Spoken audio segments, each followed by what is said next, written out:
What's the difference between Q and KEQ when it comes to chemistry equilibrium? The answer is that KEQ is a constant at a particular temperature. It's like a theoretical target that the chemical reaction is trying to reach.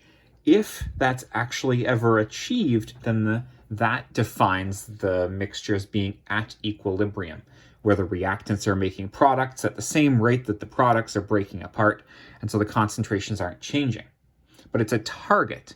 In the real world, chemical reactions take time to establish, and the actual ratio of products to reactants using the same formula ends up being called Q. Now, what you'll recognize is that, I'm just going to start with this example, right? N2O4 breaking apart to give two NO2 molecules. The first thing you're probably going to want to try to do is set up your KEQ expression. Teachers do products over reactants. I'm going to use KEQ for concentration, not pressure here. Take the concentrations of your products, raise each one to the power of their coefficients, and divide by all the concentrations of the reactants. That's your KEQ expression. Now it's also your Q expression.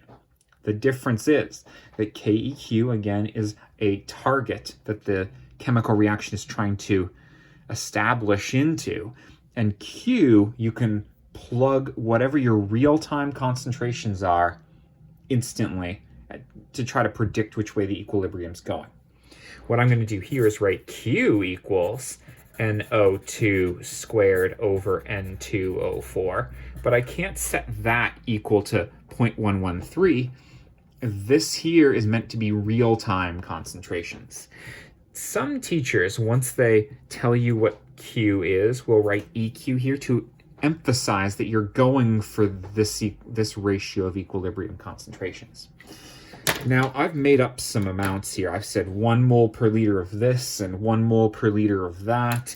When I plug those into Q, I get 1 squared over 1, which is actually a whole 1, which is not 0.113, because why would it be? I just made these numbers up. And the idea here is that because this Q is too large relative to KEQ, the reaction's gonna, shift in whatever direction it takes to turn that closer to this target.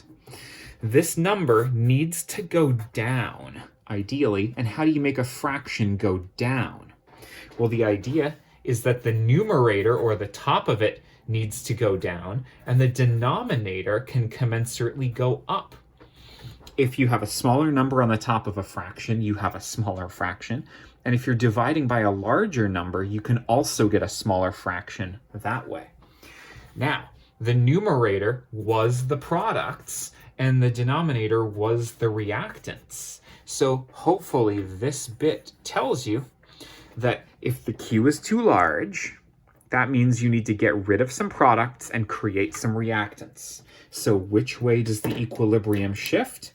In this case, with these numbers I made up, it's got to shift this way. You've got to get rid of some products, and then you've got to create some reactants. So some of the NO2 will, combine to reform some N2O4. Now I'm just going to make this up, but let's say that we're able to do that with half of the NO2. And when we do that, we're able to create an extra 0.25 of this. So now we've got different numbers. Those can get plugged into Q again. Now I'm playing fast and loose with my work here, but let's just say we plug these numbers in. That's 0.5 squared divided by 1.25. Yeah, I don't have my calculator, but I think it ends up being 0.2. That still is too high compared to this, so even from this point, we're going to shift a little bit to the left. The idea is that KEQ is a target. It is the ratio of concentrations that make the mixture be at equilibrium, where the concentrations stay the same. And Q is for the real-time concentrations, and you can use it to predict which way the equilibrium is shifting at any particular moment. Nice. Thanks for being with me, and best of luck.